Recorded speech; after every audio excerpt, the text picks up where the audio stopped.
Seattle Sports Insider Podcast, your best source for the latest news and conversation on what's happening with the big teams of the Pacific Northwest. We'll cover it all. Seahawks, Mariners, Supersonics. Supersonics? I think I grabbed the old script. Anyway, if it's big and it's sports and it's Seattle and surrounding, we're on. And on Facebook, Seattle Sports Insider Podcast. Hello, everyone. Welcome into Season 5, Episode 2 of the Banana Sports Podcast.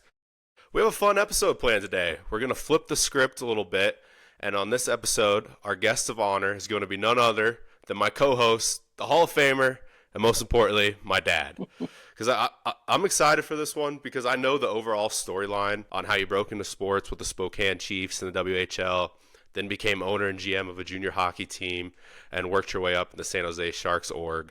But, I haven't heard all the details and the great stories that come along with it, and I'm sure some crazy stories in the hockey in the 90s. But before I get into the hard-hitting questions, I'll turn it over to Pops. How we doing today? I'm good, Jay, and I hope everybody had their coffee or energy drink so I don't put them to sleep with my story. No, I'm excited. I know I've heard a lot of the stories from the 90s already, and what you went through to kind of keep hockey alive, and sometimes when it was dwindling a little bit. And we'll talk a little bit We'll talk a little bit business, how you broke into sports, lessons you learned, maybe some advice you would have. But before I want to put you on the hot seat a little bit, for those that don't know, I'm getting married this summer, and I did ask Dad to be my officiant. So I wanted to know how we feel on that. Are you starting to sweat a little bit, or you've got some good notes planned? Well, I have officially been ordained, so I'm ready to go. And your wonderful fiance asked me if it was a hard process, and I said, "Oh no, very simple. I just had to take a test over Minnesota state law about marriages, and then a test over the New Testament." So no, actually, it was very simple to do, and I am beyond honored to do it, and very, very, very excited for you and for your wonderful fiance, Katie. You think you'll be nervous up there, or is that part of maybe all this experience we're going to get into kind of prepped you for speaking in large audiences? I don't think I'll be nervous by the process of doing it. It will just be more emotional nervousness than anything as far as watching your son get married. So I don't think it'll be any different than sitting in the seat, uneasiness and emotional. Now, I'm already kind of jumping ahead of the questions, but if you did have a large speech to say to people at the wedding, the team, fans, an organization, are you winging it? Are you putting down notes? Are you scripting it out? What's been your process like that? I know I'm kind of jumping ahead, but I'd just be curious of what you learned that works best. Combination of winging it and combination of notes. I don't really like to script things out. It just, for me, it works better that I just can look down and have a reminder note if I need it. One of the speeches that I did when we'll get into where I was in Kentucky in the AHL, there was a group of over 1,000 people that had gathered in Jackson, Kentucky, and they were honoring their their higher achiever students, and the community and their parents and families were all there, and I was the keynote speaker. And it was a great honor, and just something I'll never forget. But again, I use notes just to get to the points of that I wanted to talk about. And sometimes if there's something that I want to definitely get across, I'll write that whole sentence out.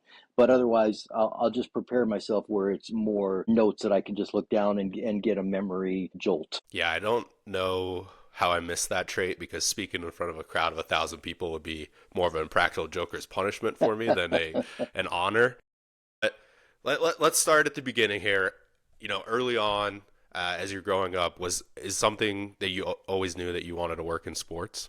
Yes, however, obviously when you're young, you want to play, and that dream goes away for most of us fairly quickly, that we're not going to be professional athletes.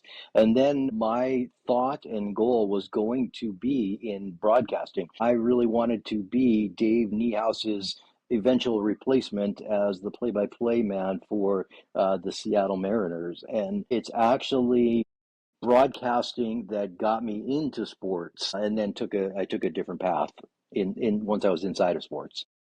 Yeah, let's start there. I know the first gig was with the Spokane Chiefs and the WHL as the play-by-play announcer. Is that the No. So what happened was again, thinking I was going to do sports broadcasting as a career, I had gotten to know somebody in playing rec hockey that knew somebody with the Spokane Chiefs. And back then, in those days, that was 1988. And in those days, the front offices were very small. There were two people that worked full time in the Chiefs office back then. And so I got introduced to them and kind of did a little bit of, I think I did a little volunteer work for them first. And then they came to me and said that they weren't happy with their PA announcer and said, you can do the games this weekend. And if we like you, you'll stay and you'll keep the job. So that was a little bit of, well, that was a lot of pressure because that really ended up starting my whole career, and I ended up doing that job and working into a full-time role with them. But I that's what I did from 1988 to 93 for 5 years with them. And I always said that for the PA job, it was the greatest job back then because I always said they didn't have to pay me, and they did pay me and gave me season tickets that I could use for my family and my eventual wife, your mother, and it was fantastic. And I thought that would really kind of be my path into broadcasting. And at the same time, I was working part time at a radio station, which then kind of evolved also into full time and overnights. And then I took a job in the Chiefs front office full time eventually. so you spend some time in the front office and your next step is to look at potentially starting a junior team?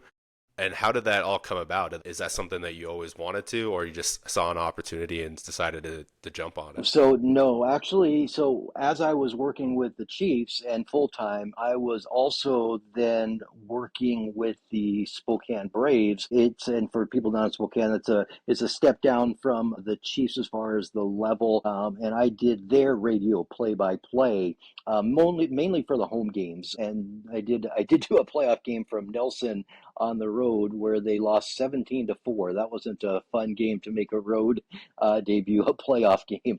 Um, but so I was doing the play-by-play for that, and I was doing the full-time the Chiefs, and anything that I had done in the Pacific Northwest really had been all about the Canadian Hockey League because the Chiefs are members of the Western Hockey League, which is under the CHL umbrella. The Braves were in a Canadian league also under the CHL, and they have loose ties, both of them, to the USA Hockey side of things. But as far as the business side of things, it was all CHL and mainly CHL rules. And a guy that was sitting in the cubicle next to me with the Chiefs happened to be reading a USA Hockey magazine, which I had never seen before, and it talked about a new junior league starting in Montana, North Dakota, and then the Rocky Mountains down to Colorado, Utah, and Wyoming. And I had gotten to the point where I thought I was ready to be like a GM of a junior team or so. So I called the guy who was putting the team together, and he liked my background and started sending me to all of these places to look at teams, potentially putting a team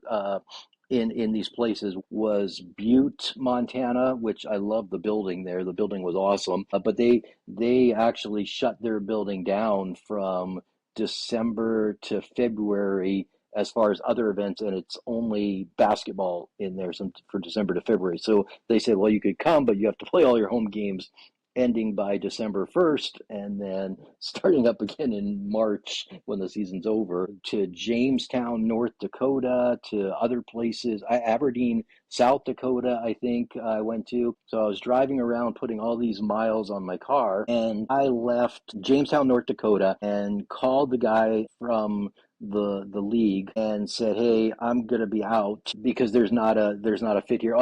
Called him from Jamestown, North Dakota, and said, I'm not putting a team here. I'm done. I'm out. He said, well, still make the presentation to their board in case somebody else wants to come in. So I made the presentation, hopped in the car, drove all the way back to Spokane in one day thinking I was out and going to do something else. And that next day, when I had woken up, there was a message from the head of the league, and he said, we had an owner that was going into Billings. He owned an IHL team. And at that time, the AHL and the IHL were two AAA leagues in pro hockey, and he was going to put the team in Billings.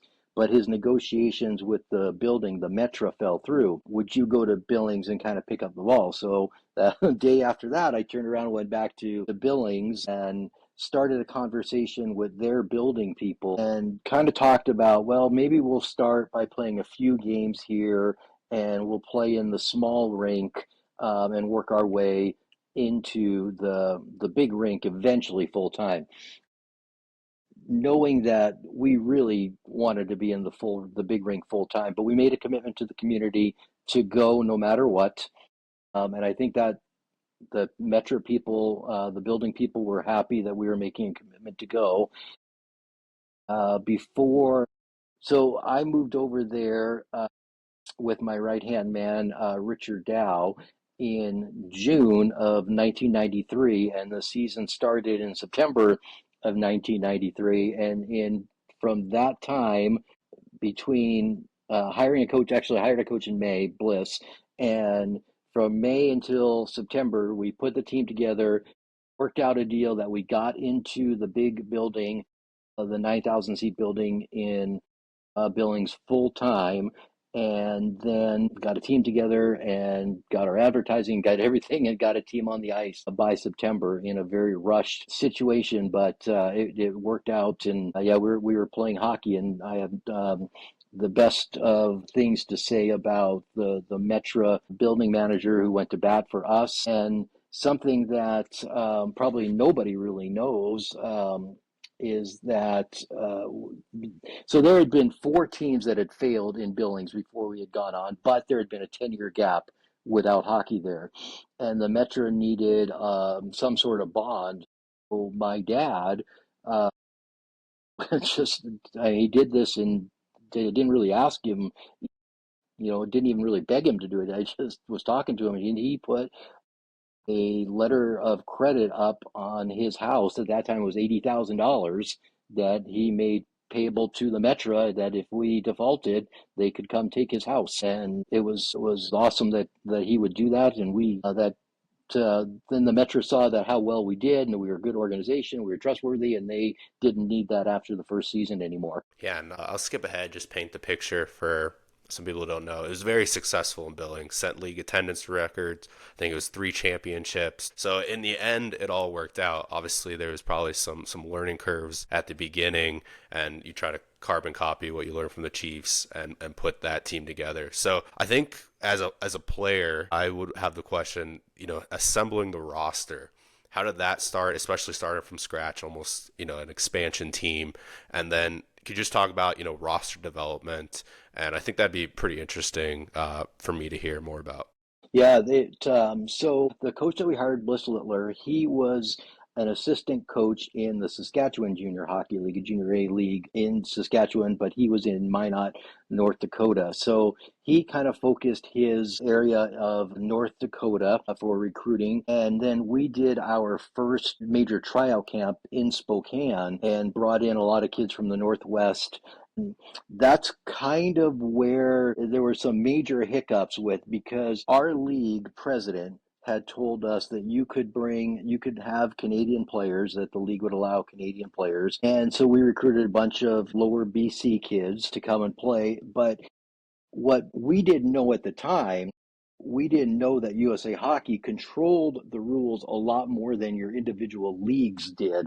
Well, again, back in the CHL, they were the umbrella, but a lot of the league rules were the league rules. So it was something where USA Hockey at first did not like us because we were breaking rules kind of unbeknownst to us, because our league president, who owned a team in the league, kind of went out on his own and didn't follow the USA Hockey rules. So it took a year of getting all of that straight until we developed a good relationship with USA Hockey. And fortunately, a lot of that was because of Billings and the way that our attendance was and the way we treated the players, that we were good on the ice. So we were able to kind of fight through that. It was a headache as far as getting the kids to play and getting the players, because of the rule situation. As far as the straight player procurement issue, Bliss mainly focused on North Dakota, Minnesota area. We did the tryout camp here that I kind of spearheaded, and we kind of meshed the two. Back then there's a more player movement in junior hockey than there is now, so you could make trades throughout the time as well. How do trades work in the front office? I know a lot of us play fantasy sports, and that's kind of what we think trades happen. How does it happen in real life? Okay, I think a lot of people will be very surprised that it's a lot like fantasy sports, believe it or not. Interesting. So if you play your games mainly on the weekends, then every Monday and Tuesday you kind of have a roster of people around the league that you talk to about their games, about their team and whatnot. And you're just having just basic conversations. What does your team need? What does your team need? And you're just talking and such. And so you have your friends on the league, and you're learning things about their team. They're learning about the teams that they played and such, and you're just kind of gathering information as you go. So there's a lot of phone calls that there are no trade proposals that are made. There's no, hey, I'll do this for this, but it's a lot of just talking through the league of what everybody's needs are, and then you find something that you think might work for both of you, and hopefully that it ends up that way. It's now in fantasy sports, I think there's a lot of just throwing out, hey, I'll do this for this. Would you do that? There's not so much of that, but there's a lot of talking of like, hey, we really need another center. We really need a defenseman. Hey, there's this player in Jackson we played this weekend that might be somebody that you want to look at. Or, hey, yeah, how about we do this swap? And then once you make the swap, how hard is it to tell the player that they've been dealt?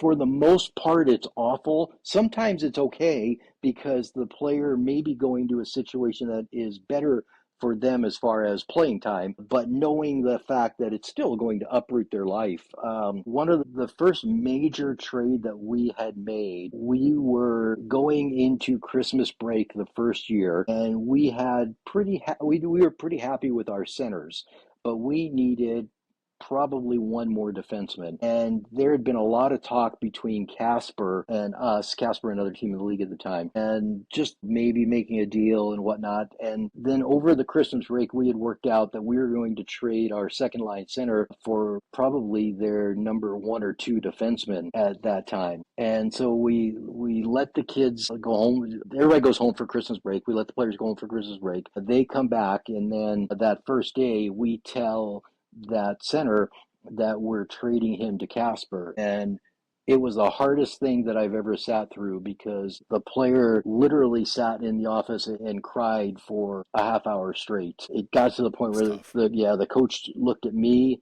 and I was like, I don't know what else we can do. Here's a towel, it's awful, it stinks. So it hurts your heart, uprooting their lives, and such. But he was going where he was going to be a first line center. So eventually it worked out, on the ice for him. And we got a very nice note from his parents about how he enjoyed his time in Billings, and he was great. They were grateful that we had taken care of, their players. So it's not fun, but at the same time, you're doing what's best for the team, the rest of the players, and the organization. We weren't trying to shop that player. It just worked out that we had a need as a defenseman, that we needed a defenseman, and it happened to work out. But it was not fun. How do you balance, you're around the guys a lot on the bus trips and you get to know them. So how do you balance, doing what's best for the team, and then also you have a heart where you kind of start to get attached to some of these players, start to root for them and be a fan? Was that easier to separate out, or was there sometimes maybe a guy made the roster, you kept him just because you've enjoyed getting to know him for the last couple seasons or something like that? No, I mean, we always, number one priority for our organization is we wanted to win. We wanted to get better every day, whether that was the group of 25 that we had there or if we had to make a change. So we demanded excellence on the ice, and we demanded performance on the ice. We always took the we always took the mantra of kind of like every day we're going to get better, and we owe it to this group of players to make us as good as possible and give them the biggest chance to win. So as long as we weren't doing something that would hurt a player 99% of the time, you made the deal even though you might love that player as a person. And what was the relationship from GM to coach like? Who had the final say? Was it 50-50 partnership? And if there was a time then you disagreed, how did you resolve that? No, for that team there I was involved in everything that we did, but Bliss was our director of player personnel. So there were, even though the phone call came to me with that Casper trade, I ultimately let him make the final decision on that. So we worked basically hand in hand through everything.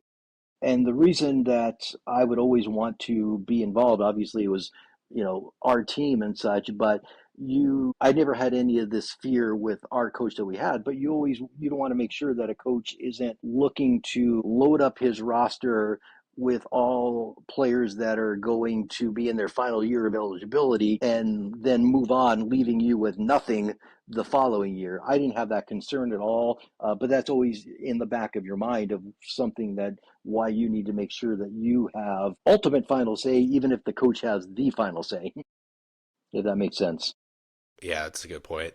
And then, so also, I was just wondering, did locker room chemistry or like team morale come into it? Because you're always trying to get better, but if you over tinker with the lineup, maybe that has an implications on the ice. Is that something that you had a good pulse on as well? Absolutely. We were very invested as far as what our locker room was like, players' relationships with each other were like.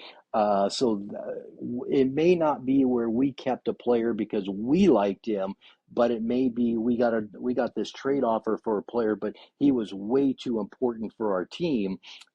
Even though we might have gotten a better player in return, we didn't make the trade. So yes, everything from locker room to on ice to off ice, really, that was the biggest thing, because in junior hockey you're dealing with players that are 20 years old and below, and you want to make sure that you have good leaders. So those leaders were very important to keep everybody kind of focused on the goal. For them was to play college or pro hockey, and for us was to win. Can you walk me through the high level timeline when you started the team, the championships that you won, and then when you end up selling the team? The high level. What do you mean? Just the overarching, you don't have to go through every single year, but just kind of give us some dates. The just walk through the quick timeline. Oh, okay. So the first year of the team, that was a crazy situation and probably caused me more stress than anything. Is we won. There were 8 teams in the league, 2 divisions. We won our division, but before the playoffs started, for some reason, our league commissioner, who owned one of the teams in the other division, the team that we would have ended up playing for the championship, had set up exhibition games with another team in their division in Alaska because somebody wanted to bring in exhibitions in Alaska because they eventually wanted a team and he thought it was important to our footprint.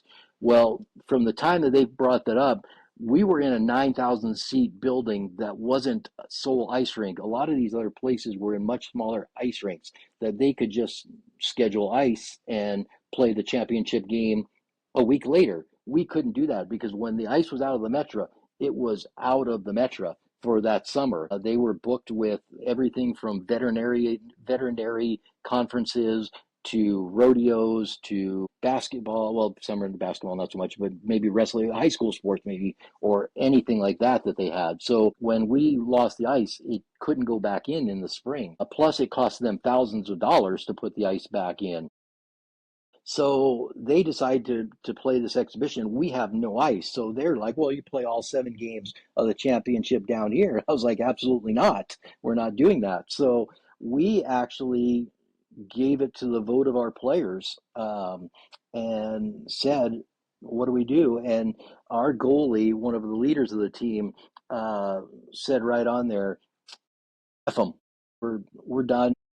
We're champions of our division. We're not going down there to play. if they are going to go play this exhibition game up there, that's more important than the championship. We're see ya. So we let our players decide, and it was we had to be very transparent with the media and our fans because that was a situation that was a definite low. They supported us all year. Well, our fans were so angry. They brought banners to our playoff game with the league commissioner's home phone number on it. And they called them so much. They broke his answering machine and whatnot, but they still went and played that. So that was a high of winning, but a low of that first season not having the final championship season. Now, that was also before we had the relationship with USA Hockey that we moved on. So it was just our league that finals that year. So that next year, we definitely had it out for that team. And so fast forwarding, then the biggest, then we go on to win 3 championships in the next 4 years, which was great. But the best part of that was we would move on to the national tournament. And that was against the USHL and the North American League at the time. And those teams were way more established than us, leagues that have been around 30, 40 years. We were the kid sister. We were given provisional status at first, and then we were able to bring it up to full junior A, and nobody gave us a chance. But the first time that we went to the national championship, we made the last 4 teams standing, and we lost in the semifinals, but we were a game away of playing for the national championship. And then next year that we went, we were 17 seconds away from repeating our time in the semifinals, but another team scored a goal, and that ended up getting us out mathematically. Moving on, winning the championships and moving on to the national tournament was awesome. And then we were honored to host that national tournament. At the time, it was called the Gold Cup, and the top 6 teams from the country come in and play in that tournament. And we were honored to host that in the 97-98 season. And it was a lot of work. The community rallied behind us. Our fans rallied behind us. And it was great because when the teams and executives from USA Hockey came in, not every, but more than not, marquees around town. It's like if you drove by Carl's Jr. there, it was a Hardee's in Billings at the time. If you drove by a Hardee's, it said, welcome Gold Cup or welcome USA Hockey. And everybody had either welcome Gold Cup banners in their storefront windows or on their marquee. So we really put together a great national tournament, and something that I was really blown away with when we went to our first national tournament, the banquet that night, we had to pay our bill for our team. So we had to pay to get there. We had to pay to play, meaning travel there and pay for the hotel and everything. And then the banquet for that night, we had to pay for. And I always said, when we host it, nobody is going to spend the money to come to Billings, the teams, and have to pay for the dinner. So when we hosted it, we put on a really first class event, prime rib, a dinner for all the teams, and our keynote speaker was Micah Ruzioni. We also let fans in too, so we had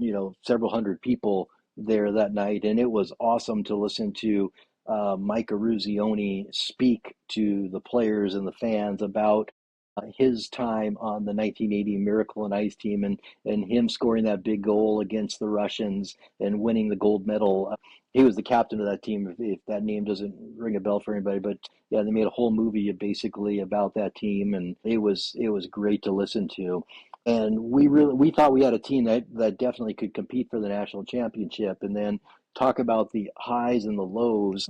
The night before the tournament started, one of our top defensemen, very important part of the locker room, his father was involved in a car accident that put him into a coma that ended up costing him.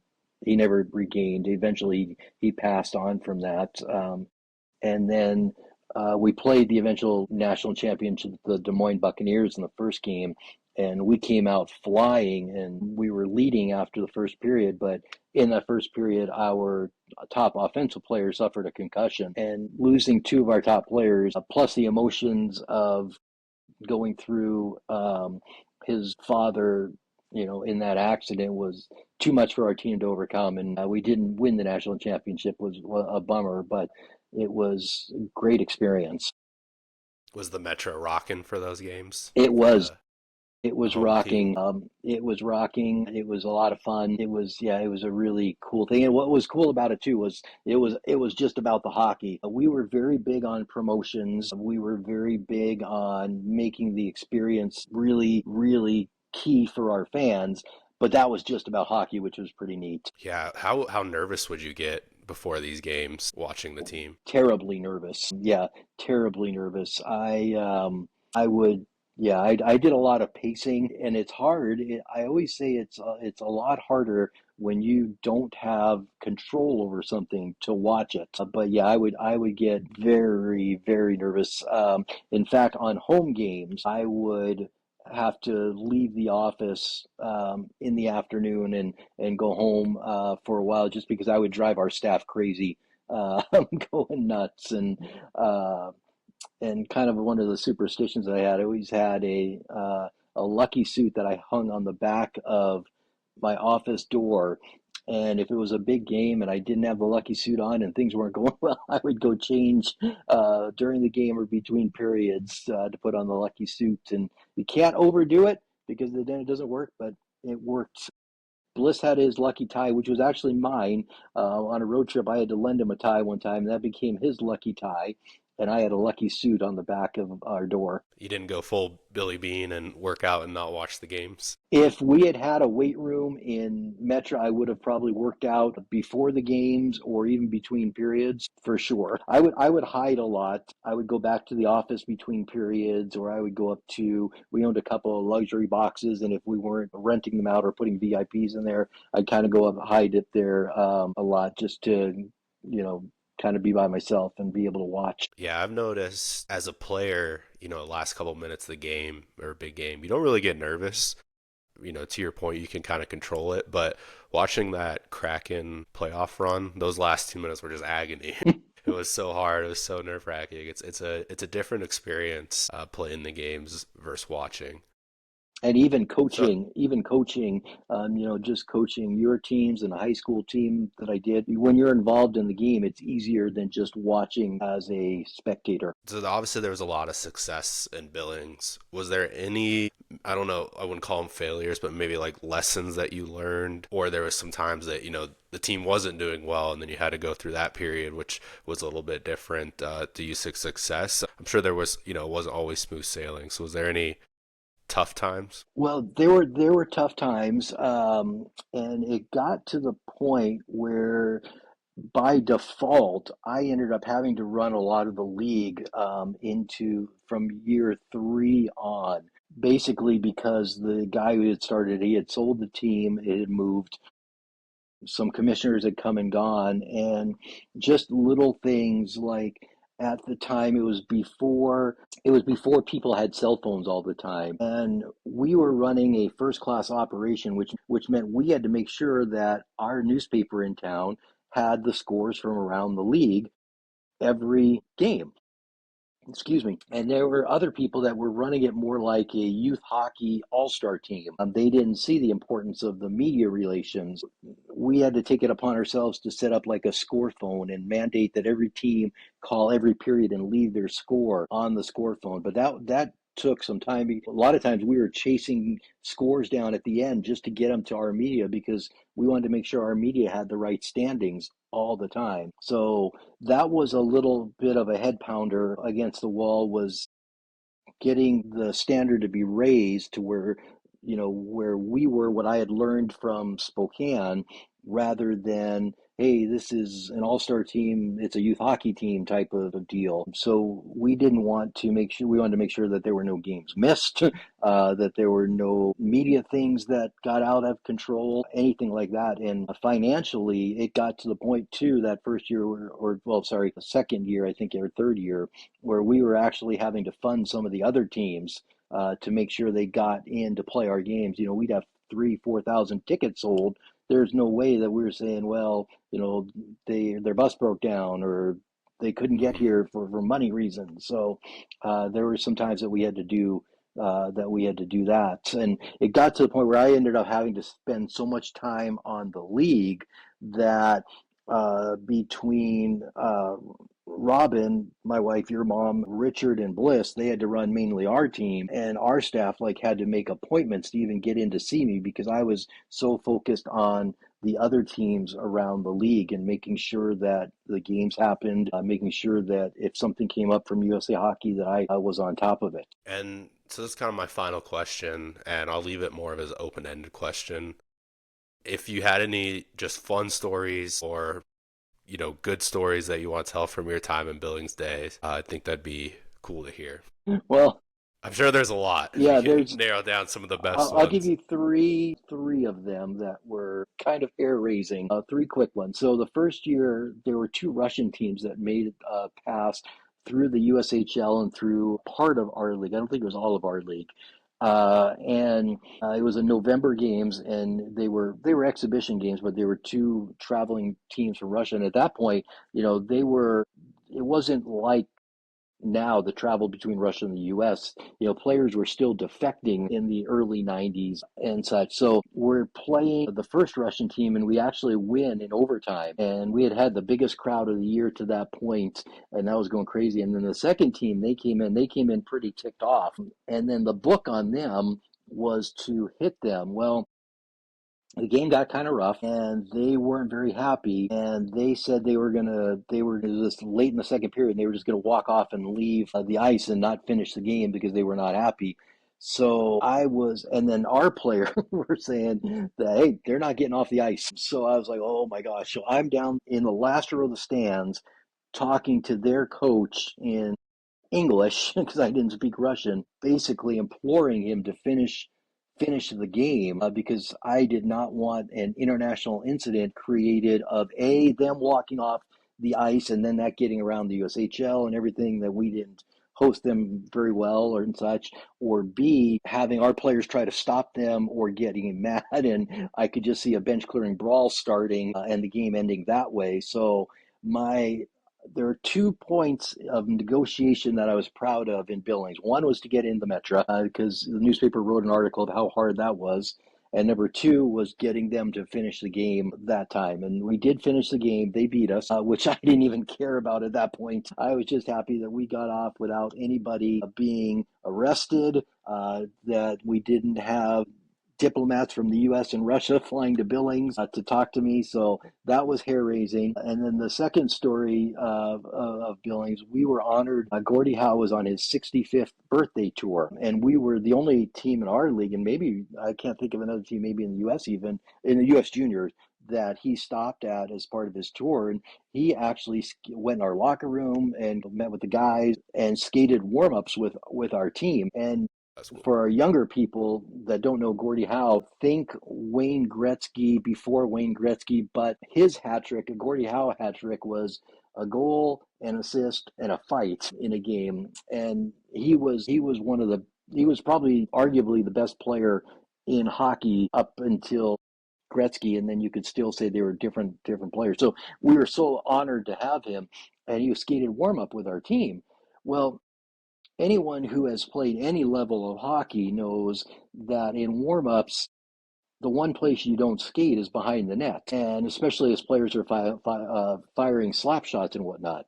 Well, Gordie Howe, Gordie Howe earned the right. He could skate wherever he wanted to, and he went behind the net. And I saw No. this. I saw this in slow motion happening from where I was standing.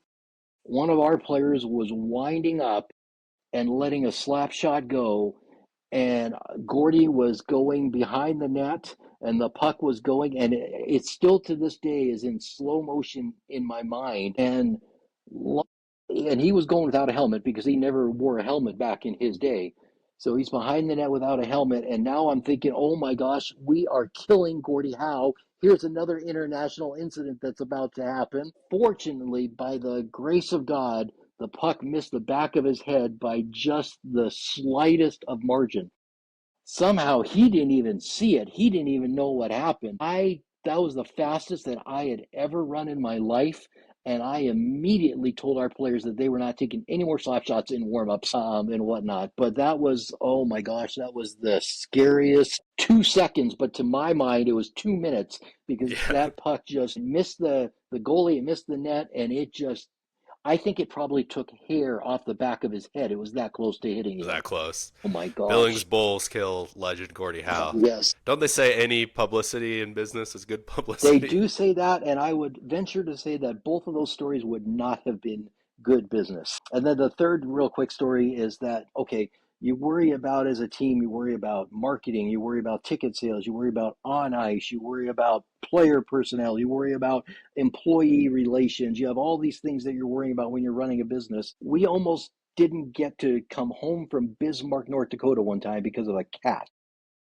Yes, a cat. A cat? A cat. I had bought Is a that an acronym for Nope, something, or are nope, we talking nope. about the It's four a letter? cat. It was a cat. So I had bought a sleeper bus for our team for that first year from the basketball coach of the local college there, who was either retiring or moving on or something, and hired our driver to drive the bus. So we didn't have backup drivers and such. And we were in Bismarck for 2 games, and so we get in the first night. Let's say it was Friday, and then you play Saturday night, and you would drive home after the game Saturday night. So you get home 4 or 5 in the morning.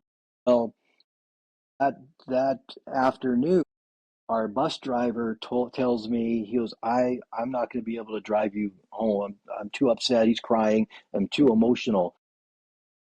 I said, what's wrong? Are you okay? And he's like, no, I'm not okay. My cat died. And I was like, well, I'm sorry, but okay. The cat's, I don't mean to be, I understand pets are family and everything. Well, he had killed the cat accidentally, which was Oh making no. it worse.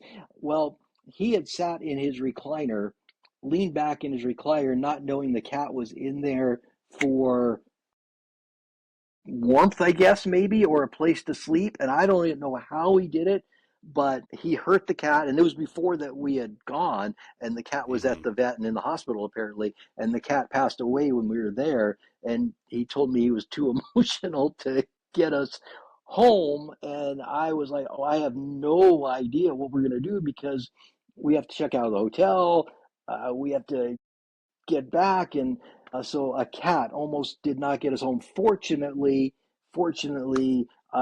we were able to talk to him and let him get his emotions out, and he took us home. And I said, you could pull over anytime that you want, and whatnot. I did not sleep. Everybody else slept on the bus trip home. I did not sleep because I sat right, well, kind of next to him, but at an angle, obviously, because you can't sit next to a bus driver there, and talk to him the whole way because I did not want him falling asleep, being emotional, getting asleep, or being so emotional, you missed the snowbank and skidded off the road or whatever it was. But the cat almost kept us from completing our road trip. Oh, that poor guy. I can't imagine the guilt he must have felt. I mean, not his fault, freak accident, but if you play a part in it, it's already a very, very tough situation. So I'm sure he It's had some awful to lose a lingering pet. guilt. Yep, it's awful to lose a pet, and I can't imagine being responsible in quotes for it. So, yeah, I've got a couple of trade stories that I'll save for later. One of them was one story that's part of my biggest regret ever that I can save for a recap or so. One question I had is when you mentioned it was going to start getting chippy against the Russians, on average, how many fights were in a game in the 90s? Okay, so where I had come from in Spokane, and even Bliss, where he'd come from in the Saskatchewan League, our teams were very rough. I wanted a team, and he agreed with it, that could play any way you wanted to play. If you wanted to try to skate with us, we'll skate with you. If you wanted to try to, play a slow down game, we could beat that. If you wanted to try to beat us in the alley, no, we're going to beat you in the alley. Coming from Spokane, where, to give you an example of what hockey that I had kind of grown up with, the Chiefs, the year that we won the Memorial Cup, one of our players had 505 penalty minutes. And that does not, back in those days, and I don't know if they still do it this way or not. In the WHL, they don't count 10-minute misconducts in those numbers. Wow. So 505, over 70 fights that year, and he still had almost 30 points, I think, if memory serves me right. We had another player with over 200 minutes on the team, and then we also had Ray Whitney, who went on to a huge NHL career. He had 138 points that year. Pat Falloon had, I don't remember, about 115 points maybe that year. And he was the second pick overall behind Eric Lindros in his draft year. So I had come from a team that literally could play any style that you wanted. Two guys that were almost, 120 plus point scorers, guys that had over 200 minutes, guys that had over 500 minutes, but also could play. Now, Those players don't exist too much they anymore. don't, and I miss that significantly. So, in the Western Hockey League, you could fight three times in a game, but in USA Hockey, you could only fight once. So, Hmm. we had a tough team, we had a rough team, but there were times that there'd be two or three fights probably maybe in our game because you got kicked out of the games. There were one time that we played It was Casper. one fight. It was one fight and you got kicked out, or Yes, one fight. Oh, and you're done for the game. you're done for the game. Were they trying to limit fights? I mean, that's That obviously a was the pretty, USA Hockey rule back then, yeah. and such. So I'm sure it was, just something that, because most of those players that were in USA Hockey at the time were looking to go play college where there wasn't fighting. So Hmm. I think that's what juniors was modeled after. But we'd have a game, with maybe no fights or so. But we also had a game one time against Casper. I think it was Thanksgiving Eve or so that we had 9 fights, and we probably the only time that Bliss and I ever vehemently disagreed over something. I wanted a team that we were tough, but we didn't do cheap things. If you wanted to fight us, we fought you. But I didn't want guys that, were jumping people from behind or anything like that. I wanted to be the classiest tough team that we ever had. And there was one time that we were losing to in Great Falls, a team I don't think that had ever maybe beaten us before. And I saw our frustration on the team, and I could tell that things were going to boil over. And their team scored a goal, and the puck dropped, and all six of our guys on the ice dropped their gloves and jumped their guys, including our goalie went down and fought the other goalie. I was not happy with that, and Bliss and I disagreed over the theory behind that, and it kind of served us right. We got a lot of suspension and whatnot, but we lost all 6 fights, which in my books served us right. So we got suspension, we got both Bliss suspended, and it's the only time that we probably ever really yelled at each other. And then he tells the story now that it taught him a lot because eventually I would let him come to my office and he would yell and scream, thinking he didn't deserve to be suspended and such. And I would just stare at him and I wouldn't answer him. And he would just run out of steam and walk off. About an hour later, he'd come back in and yell some more. You suspended him, or the league The league suspended him? suspended. The league suspended Okay. him. No, I did not. And so he was just getting his frustration not at you, but just getting his frustration out, Well, at me or a because little bit of both. I was not backing him fighting that he shouldn't be suspended. You weren't lobbying for him to the league. Correct. Okay, that's where the disconnect was. Yes. I thought we deserved it all. This might be a hot take or just a dumb question in general, but you've seen the game change quite a bit in the last 30 years. I would imagine, I mean, granted, I see old tapes, so, I wasn't there for it. I would imagine the game's got a lot faster, a lot quicker. Do you think there's any justification for going to a little bit larger of an ice surface? Yeah, well, sure, but I don't think you're ever going to be able to do that because of the cost of the buildings that it would entail to change the ice plant Even at makeup. the pro level, like obviously the young kids, maybe it's not as big deal, but at the NHL level, would that still be a cost Yeah, that decision? would be a cost that would just be too much because most of these are, city-owned facilities or county-owned or state-owned that need the seating, right? And it would be millions of dollars to retrofit larger ice surface. My own personal opinion would be to kind of go back the other way, to try to slow things down a little bit. And the reason you want to slow things down a little bit is because these guys are could potentially, with head injuries and such, getting hurt at the speed that they're going and running into each other at full speed. I would put the red line back in as far as a two-line pass. It slows the game a little bit down. I know you're shaking your head no, but That's the dumbest yes, thing I've ever no, heard. it's not. It'll slow the game down and it'll reduce injuries. Plus, it'll make it more exciting. I would, I would, No. I would play in a matchbox hockey because it actually makes the game more physical. It makes the games a little bit slower. I think it's a better game. So, Ryan, if you were breaking out of your own zone and you haven't crossed the blue line yet and you headmanned it past the red line, that would be a two-line pass That's if a you could two-line do that. pass. Yep. I can't believe that was ever a rule. That makes no I mean, that was sense. a rule up until the what, these or so. But that could be like a 15-foot pass if you were just inside the blue line and just outside the red line.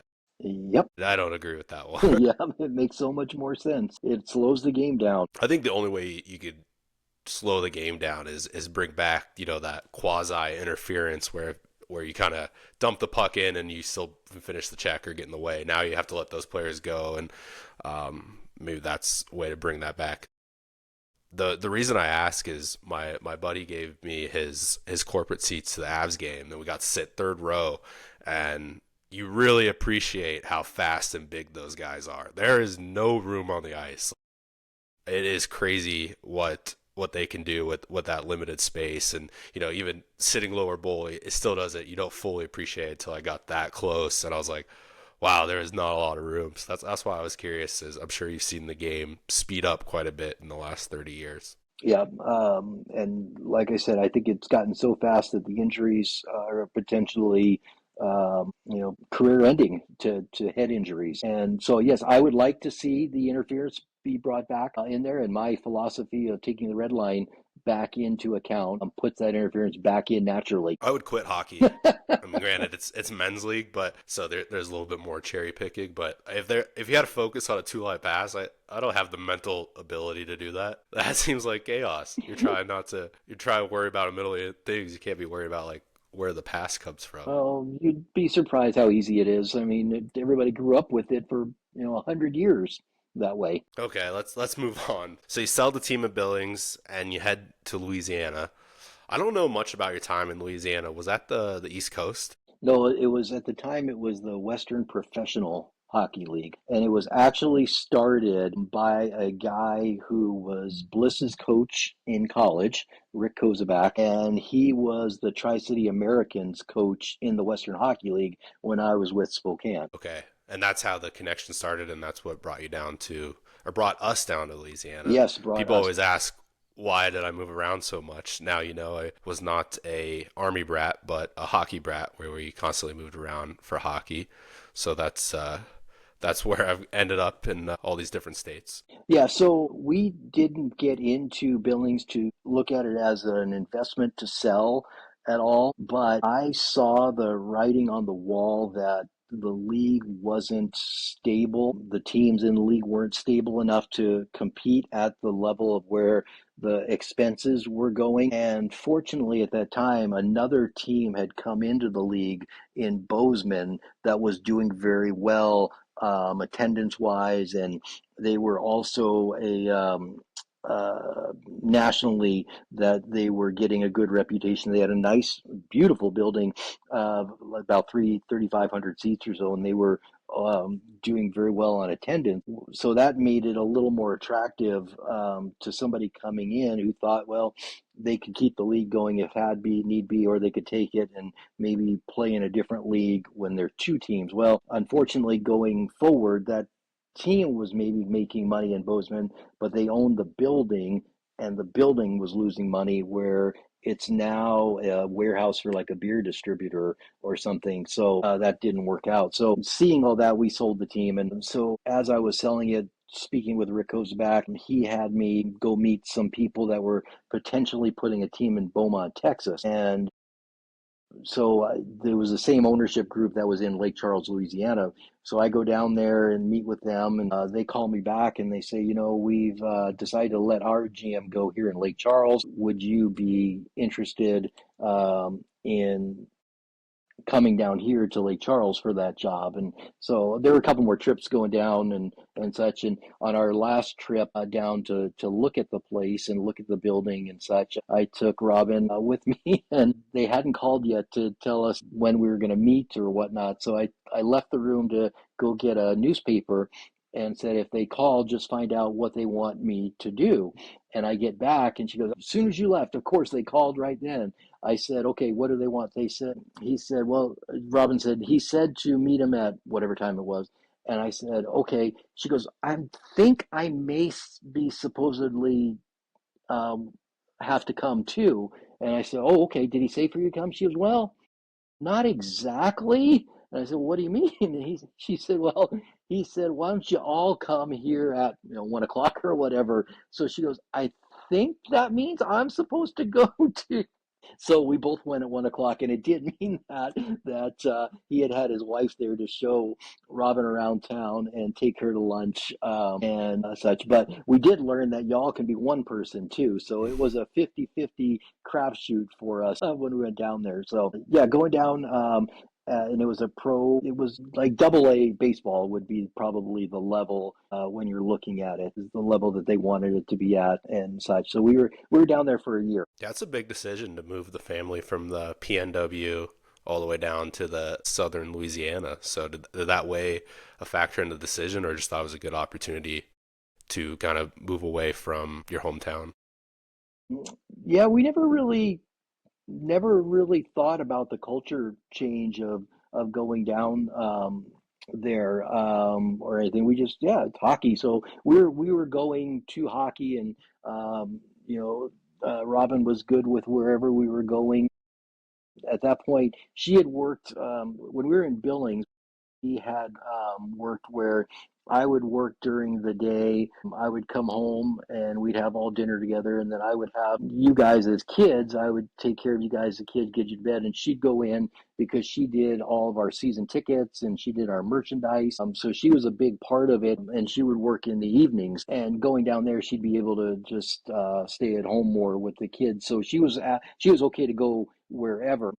And it just happened to be that we would ended up in Lake Charles. And I went down about a month before you guys did, and I stopped at a payphone again before cell phones, and I had sneezed going into a Lowe's, and four people all said either Gesundheit or God bless you was standing around. And I picked up the phone. I'm like, you're not going to believe how friendly it is down here. And I said, there's no such thing as just stopping in at a store to buy one item because you have to have a 5-minute conversation with the checker. People were so friendly and so welcoming, and hockey was new down there. But there were at the time there were seven. I think there were seven professional teams in two leagues in Louisiana, and I want to say either 9 or 11 in Texas. Yeah, the only thing I remember from Louisiana, granted there only for a year, is I got the baby in my cake in like first grade, and I was very confused why there was a baby in my cake. I think that means I just have to bring the cake next year, which joke's on them. We were gone next year, so they probably went sans a cake for the celebration. But you might want to explain that it wasn't a real baby and it was a king cake for Mardi Gras. Yeah, but you shouldn't give like first grade. Was I first grade or kindergarten there? Kindergarten. You shouldn't put small choking hazards in cakes, right? That would be something that, yes, would be a bit of a culture item that maybe we didn't know about. And then spend a year there, and then you get the call to go work inside the San Jose Sharks organization up in Kentucky. So how did that? Was that another connection, or did they reach out to you? How did that process work? So I had gotten, during my time with USA Hockey, gotten to know Ron DiGregorio, and Ron was, I think, I'm not sure what his position was at the time with USA Hockey, maybe international council, and he eventually went on to become the president of USA Hockey. But at the time, I think it was international or such, and he I didn't even realize it at the time, but he then owned the team in the Sharks organization in Lexington, Kentucky, in the AHL. And he had called and said to me, "Hey, I'm going to swing by Lake Charles. I want to see, what you're up to down there." I was like, "Okay, that's great." And when he was down there, he told me that he wanted to bring somebody in with a lot more experience to run the team, and I was 31 at the time, I think. No, I was 30. I was still 30 years old at the time. Was I 31? Yeah, 30 or 31. I can't remember. And I had signed a 3-year contract to stay in Lake Charles. So I had told him, I said, hey, I've got a 3-year deal here. I appreciate and flattered, and whatnot. And then looking at my contract, they had put this in that I didn't even realize, didn't ask for it. Let me put it that way, that I could get out of the contract with 30 days notice. So I said then to him, I said, that is the next logical step in my career. I flew up to see him and talk to him. Uh, uh, yeah, and then it ended up taking the job there. My main thing when I left Spokane, the first thing that they had always taught me is if you're going to leave somewhere, make sure it's in better position than when you got there. And in something that I learned the hard way in Lake Charles and then unfortunately Kentucky is that financial people that don't know the hockey business tend to get the books kind of messed up. And what happens is you, during your season, you're running and you're bringing in money from advertising and from ticket sales. And then you start to collect on next year's season ticket sales during that calendar year. Well, if you don't kind of differentiate, you being a finance person would know this, between this year's revenues and next year's revenues, it can make it look like you made money. Going down to Lake Charles, it was a privately held company, so I've got to be a little cognizant that they don't want to put their financial business out there. But on paper, they thought they had made money. But when I got there, all of a sudden, um, the payables were several $100,000, and there was no money in the bank to make these payments. But on paper, they thought they had made money. Well, kind of putting everything back together, the way they ran it, their finance person, it was paper money. It wasn't actually there. Um, so we got it back on track to where it could break even the next year and the year that we were there. So I felt like I got it set up. I got the office set up. The coach was in place. The team was pretty good. We made the conference semifinals the year that we were there. So I felt like, okay, it's in better shape. It's in good hands. I can move on.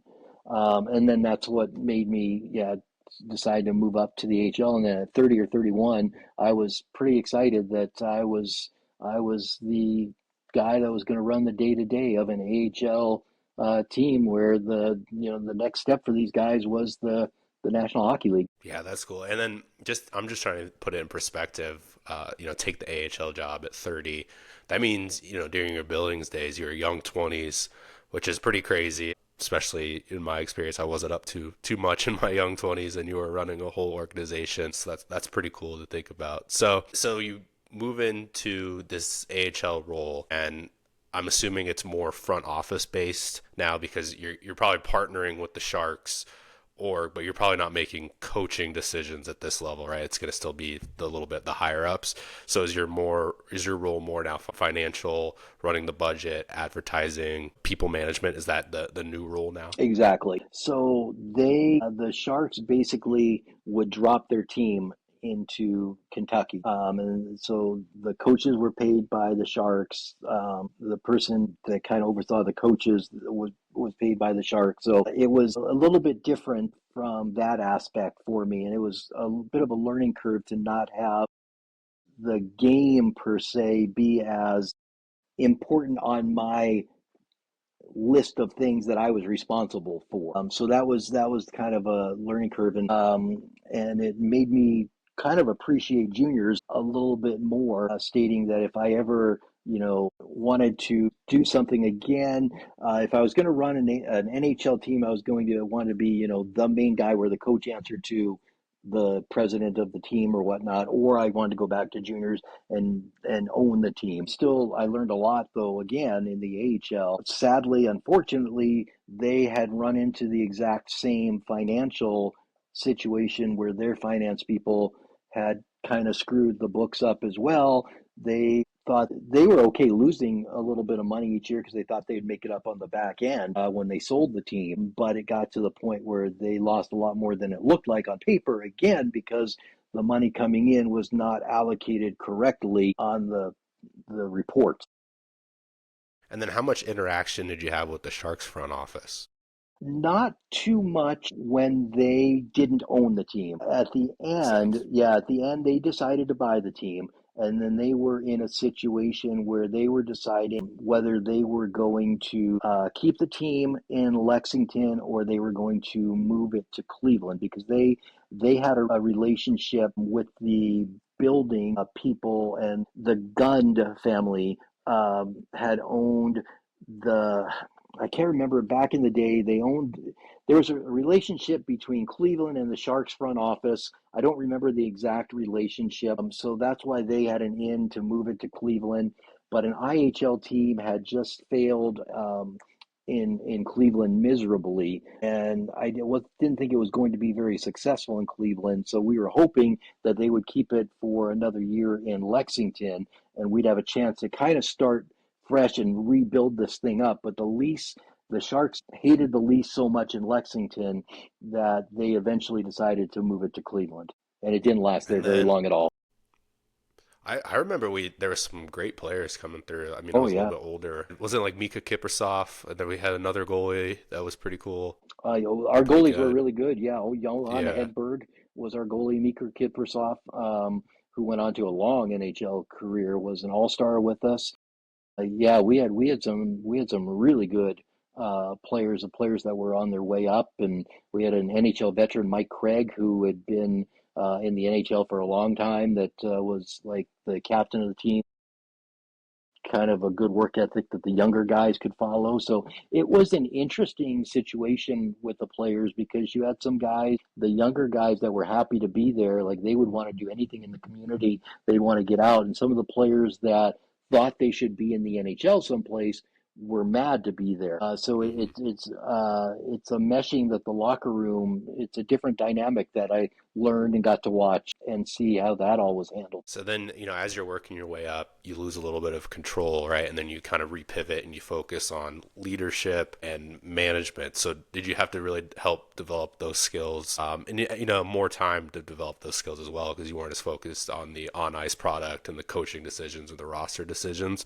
So is that where you really excelled those skills of leadership and team management? Well, that's what I tried to. I mean, that's what I kind of focused on. And when the situation where we were trying to get everybody feeling good about working there and such, and we had a great mascot. The person that did our mascot, actually, the year that I got there, he was hired by the Tampa Bay at that time Devil Rays to go be their mascot. So he had left, and they had replaced him with a couple of different people that were also pretty good in the mascot suit, but not at the level that he was. And there was one game that the two people that were the mascot, neither one could make it, and they could not find anybody else that would put the mascot suit on and run around and get the crowd going and whatnot. And so I took the theory of don't ask people to do something that you wouldn't do as the boss. So I said I'll be the mascot. So I put on the mascot suit that first night and gained a wonderful appreciation of how hard those guys work, because the first time that I ran up and down the stairs in that thing, I thought I was going to lose my dinner inside the mascot's head. Oh my gosh, I had never thought I was going to throw up as much as I did that time, but I had fun with it, man. You're leading the crowd, you're doing cheers. I think I was probably more into the game that night than I was when I was just walking around checking on the person who was in charge of the show that was on with the game, or the concession, the merchandise sales, or the ticket office, or anything like that. So, yeah, I had fun with it, but it was it was a different experience. Yeah, so it kind of sounds like, the juniors and then in Lake Charles, you're leading a hockey team as well as a business. This is more you were focused on leading the business aspect of it. So did you have a lot of freedom to still implement your ideas, or was there some, the Sharks, they wanted it run this way or how did that balance No, the work? the Sharks really didn't have any say other than the like coaching and player personnel decisions. They left everything to us. So all promotions and everything that we did with the players and such, that was 100% left to us. So it was different than my previous stops, but other than the managing of the game staff as far as on ice and coaches and such, it was still the same that we could do with uh, having things done in the community. And one of the big nights that we always did that I had learned in Spokane that we did in Billings, we did Tip a Bull Night where our players would go out and be the waiters at a restaurant for the evening, and all tips collected would go to a charity, and the owner would take care of his wait staff because we brought in so much more revenue that night from fans wanting to come in. And we did the same thing in Lexington that we did in Billings that I had seen done in Spokane. So those kinds of things we could still do. Yeah, and just thinking about it, Montana, Louisiana, Kentucky, not naturally hockey towns. So was there different approaches for each state, or did you find, what kind of worked in Billings you could apply to Kentucky, that the similar principles where people enjoyed the game of hockey, but maybe not necessarily diehard fans growing up? Yeah, what the theory was that we would try to get promotions that would get people in the door, and then put on a great show that even if the team lost, the person would still walk out of there saying that was fun. Even though in my previous stops, the number one goal every night was to win. Like in interviews, I would ask people, is it more important if we happen to have 5,000 people in the stands one night or if we win the game? And I wanted the person to answer win the game because eventually that I wanted our organization to be known as a winner, and people want to associate themselves with a winner. And that's why attendance grows when you win. Yes, you want to see the team do well, but you want to be associated with winners in life, in business, in school, in whatever it is. And we wanted people to be associated with our teams as winners on and off the ice. So we kind of kept that philosophy every place that we went, knowing that we didn't have that same control in Lexington, but we wanted to win the promotions and be known as first class as much as we could be. Maybe there's some people listening. You've obviously done a lot of hiring. So, is there any advice that you would have for someone who's looking for a job or just wants to move up in their company? How do you show that you want to be part of the winning culture? And what did you look for in an interview, or would you look for someone that when you started, you're like, wow, I see real potential? Is there any traits that you found consistent over your career? Yeah, this may sound a little strange to some people that always put like degree required or so. I never excluded. Now, again, I'm not hiring doctors or lawyers or accountants that have to learn things in college that they have to keep their entire career. But I never excluded somebody because they didn't have a degree. And a lot of times, I think I ended up probably hiring more people without degrees than with, especially if they seemed feisty. When I say feisty, I mean feisty to go get the job done. And if I saw that they kind of moved up at all, I didn't disqualify them for not having a degree. So I wanted to see somebody that rolled up their sleeves and got to it. I didn't care. I didn't want to hear about in an interview. Well, in college, we learned, marketing is this equals this, and this is your rate of return, and blah, blah, blah, blah. I wanted somebody that, hey, I ran this promotion with this bar or whatever it was, and this is how I got it done. I wanted people that could show that they could get a done, and then I could mold them into the job that we wanted. I'm not saying a degree was bad. I hired people with degrees as well, but I didn't want people. I will never forget.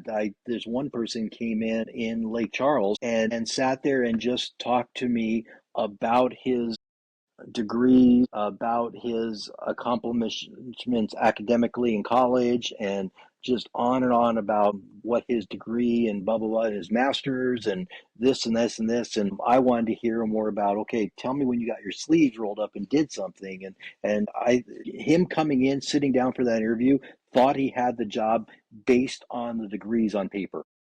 and did not show me anything in the interview where I could count on him to get a promotion done, where I could say, hey, I need you to come up with an idea, and we come up with like buzz cut night, where anybody who agreed to shave their head, we stole it from the Mariners, but anybody who agreed to shave their head that night got to get in free. And the first lady who agreed to shave her head got free season tickets, and such. So that's what I wanted to see. I wanted to see somebody that, was an idea person, but had the follow through. There are a lot of salespeople that are out there that have ideas, but don't have the follow through. I wanted the follow through, and I wanted to see somebody who got their fingers and hands dirty. I would love to be a part of a brainstorm session where you're throwing out any and all ideas with the team of fun promotions. I think that'd be a fun time to be a fly on the wall and just listen. I'm sure there's a lot of good ideas and maybe some bad ideas that look bad on paper, but probably could work out if you had the right energy behind it and make it fun for the crowd. Do you want to hear the worst one that I ever walked into? So, We might as well. okay. So when I got to Lake Charles, they had a night on the books where they had puck night, and everybody got a puck. Oh, And well, as they were leaving, I hope? yeah, as they were leaving, that was Okay. fine. That was fine. So that was fine, except where I didn't know. They showed me the prototype and well, no, they showed me the order of pucks that came in, and on the front was the team, and on the back was this, what I was told was a restaurant, and such. Yeah, well, guess what? It was actually a gentleman's club, and that did not go over very well with the family atmosphere that we were trying to promote. Another time, Delta Airlines got mad because, or American, one of the airlines got mad because they gave away a snip and a trip. So they associated the trip that they gave away with the snip being a vasectomy they gave away from a doctor, and the airline was not happy their trip was used promotionally that way. So those were Yeah. two that were done before I got there. Those were not good. So yeah, there's some bad ones out there. And then, so you're one step away from the NHL. Did you have NHL aspirations before the Sharks ended up buying the team? Is that something you thought about that? You were like, wow, I'm almost there. This could be my future. Yes. So when the team was when we were going to sell the team in Billings, then my goal became I wanted to make it to the NHL. So when the Sharks bought the team, I officially worked for the Sharks. So I felt like, okay, I made it to an NHL team. But my goals had changed, because I kind of had, again, accomplished all my goals as far as what I had done, and found what I liked the best was juniors. And said to myself again, if I'm going to stay in hockey, I want to do it. It's got to be either a slam dunk situation or a situation that I'm going to be in charge of owning the team myself or whatnot.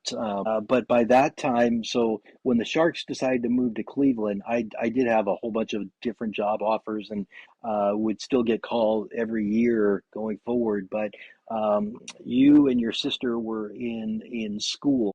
It was funny. We were driving to school one time, and your sister Kelsey, we hadn't been in Lexington that long. She goes, "Hey, Dad, isn't it time that we're going to be start moving again soon?" And I was like, "Well, hopefully not." So there was a time that you guys weren't coming to the game that night in Kentucky because you had friends and started off your lives. And one of her friend, which were also adult friends with us, they were having a Christmas party. So you guys were all going to the Christmas party that night, but I had to go to the game. And our daughter was crying that I wasn't going to the Christmas party. And I mentioned to her at that point that I said that if this team does get sold, and they move, that I wasn't going to get a job that I would miss a Christmas party. I wanted to be able to go to the Christmas parties the next year, or I wanted to coach your teams. I wanted to go to her dance recitals and whatnot. So my goals personally changed at that point and became 100% on wanting. I wasn't a dad that believed in quality over quantity of time.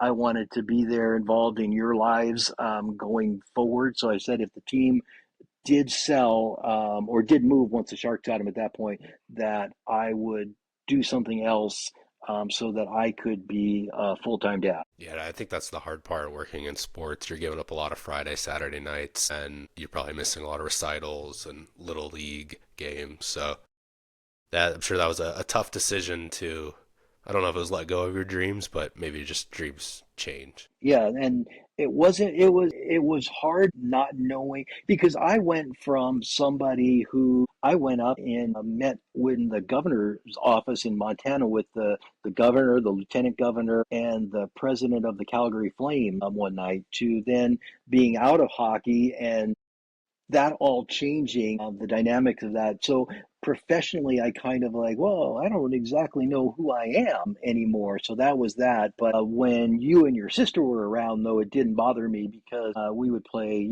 football in the snow in the yard, or during the ice storm, we skated on the street in Lexington with and I got to coach your team, and I got to take Kelsey to swim with the dolphin in Mexico and such. So, but then professionally, it was strange from being somebody the news would come interview to being basically irrelevant as far as that goes, and that was a bit of a change. Something that I did not think about when I made the switch. I didn't think about that Hmm. at all until it changed. Wait, I could pick up the phone and call the lieutenant governor anytime I wanted to. Wait, now I have no reason Who or is to, this? to do. Yeah. Yeah, and I think that's true in life no matter what. I think I struggled with that when my hockey career ended because for 20 plus years, it's like, oh, I'm a hockey player, I'm a hockey player. So when that suddenly gets taken away, it's an adjustment, and I'm sure it took me a couple of years, so I'm sure it took you a couple of years to kind of adjust and kind of find that new identity of like who you are and who you're gonna be. Yeah, I'm sure that was tough. Then so as we're kind of wrapping up here, you build Billings from the ground up, and then when I turned 15, I ended up playing my first junior hockey game with them. So how special of a moment was that to see something that you started 20 years ago, and then me playing my first junior hockey game with them. Well, I can tell you my two biggest memories. Number one is that time that we went out and you were still 14 actually when you played your first junior game with them. Was it You were 14? 14. You That's were crazy. Yeah, you were 14 hockey wise. I think you had just turned 15, but you were 14 hockey wise still. But you were 14 years old. Anyway, yeah, and going out and seeing you play in that building because the games that we went out, they were playing in the big building there. That's my number one memory of my hockey career, seeing you play in that building and sort of in that uniform. They changed the uniform, so it's a little bit different, but still in that building, in that locker room. That's my by far my number one memory that was the most special to me of all the memories of all the championships, players signing contracts, players going to college. That was the biggest one, was being able to watch you play for that team, especially your first game. Yeah, I'm sure that was a surreal moment and probably hard to put into words because you don't really think about that when you're building a team and an organization that your kid might play 15, 20 years down the road. So I bet that was a lot of overwhelming feelings, but like something that's special, and not many people can relate to that story. I'm sure in like some other contexts, but like that's such as a unique perspective, which is kind of cool. Yeah, beyond special. I can close my eyes and still picture every second of that game. The first time that you went out for your first shift, they actually announced the first goal wrong that night and gave you credit for the goal. So even hearing your name over the PA was cool. Was I on the ice, or did they just mess up the numbers? Don't think Just you checking were by on plus the ice. Yeah, I minus. don't think you were on the ice for that one. But or you had just come on, maybe you just come on. But yeah, and so that beyond surreal. That was How did I incredible. not get killed going up against 20-year-olds as a 14-year-old? You were good. That's how you were good. But I But you wasn't did your job. big. No, you weren't big, but you did your job. You got the puck. You got it deep, and you did.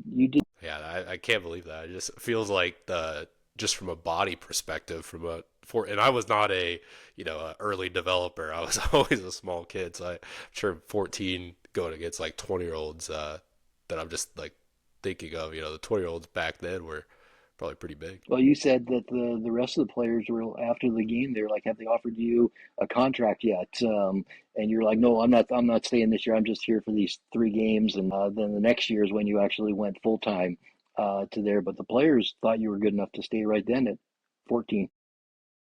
Maybe that's just my generation that you gave me a little bit of an edge, and my name carried a little bit more weight than my talent. Well, those players in the locker room had no idea what it meant. That's true. So as we're wrapping up, I know you said you had like one big regret near the trade deadline. So yeah, any other thing like good stories or any other things that you want to So bring up yeah, before we officially?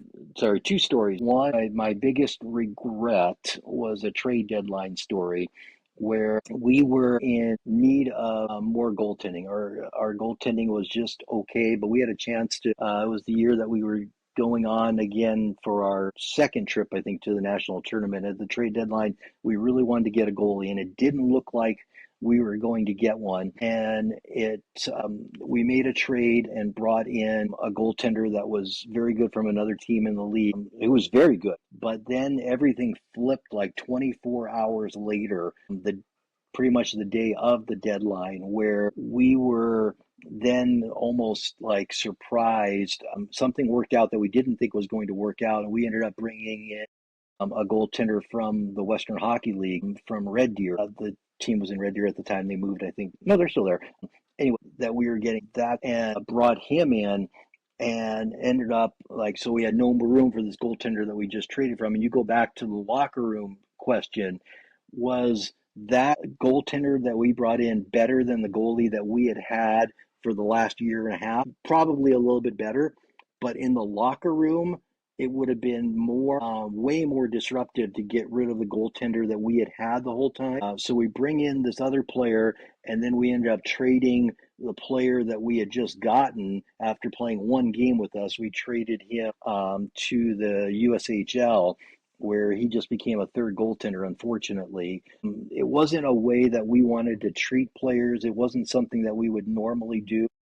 But at the end of the day, we went back to, again, we always said we owe it to the locker room to make our team better, and bringing in this goaltender from the Western Hockey League made our team better. And unfortunately, we had to send that goaltender we had just gotten off again. He was pretty bummed, just playing the 1 game for us and doing well, and he was very good. And deal him again. He's, oh man, I'm a suitcase, and that one hurt. To this day, it hurts.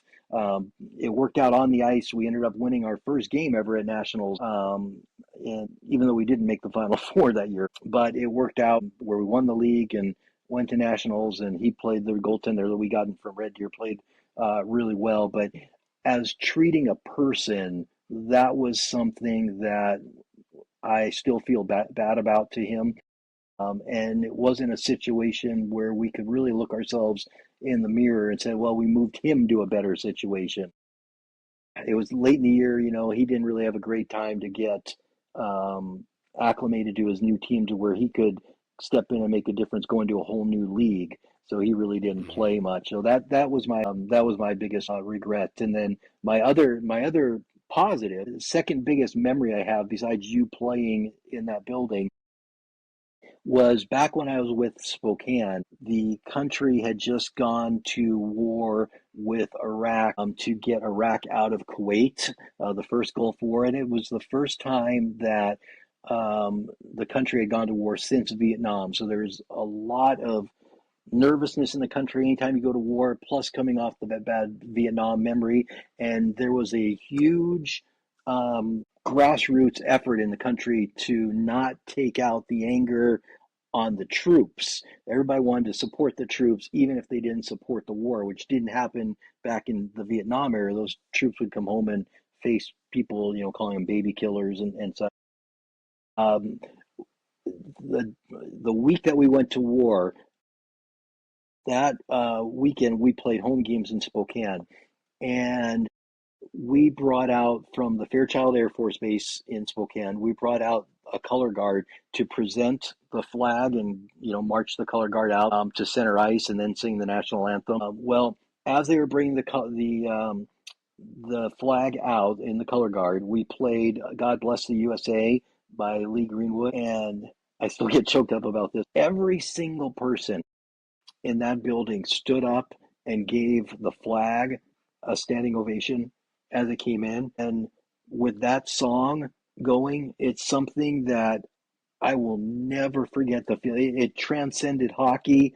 It transcended everything, and it was something that your mom even talks about to this day. How could you not get emotional hearing that song and seeing what we saw? I mean, we not just a little standing ovation. I mean, that crowd acted like we had just won the seventh game of the Stanley Cup, and walked on standing ovation, cheering like crazy. And then it was like to the point where we just had to keep it going because the crowd was going so much we couldn't even sing the anthem for a while. And finally, I was the PA announcer at the time, and finally I just had to say, okay, now we're going to sing the anthem, and it was probably the most incredible patriotic thing that I'd ever seen. Yeah, some things are bigger than sports, but then getting, that's the nice thing about sports. Everyone has a common goal, and rallying behind it is always special. Kind of just reminds me of when George Bush had to throw out that first pitch post 9/11, and a lot of pressure, but he threw a perfect strike, and the crowd went crazy. Always a cool environment in the sporting community. It was a lot like that. It was a lot like that. Well, thanks for sitting down and joining us this week. Planning to probably record every other Saturday, so be on the lookout for the podcasts as they come out, and we'll keep having entertaining guests and try to provide some good content for y'all. Well, and if you learned one thing from this podcast, it's hopefully look in the recliner before you sit down. A good life lesson. Thanks, Eric. Bye.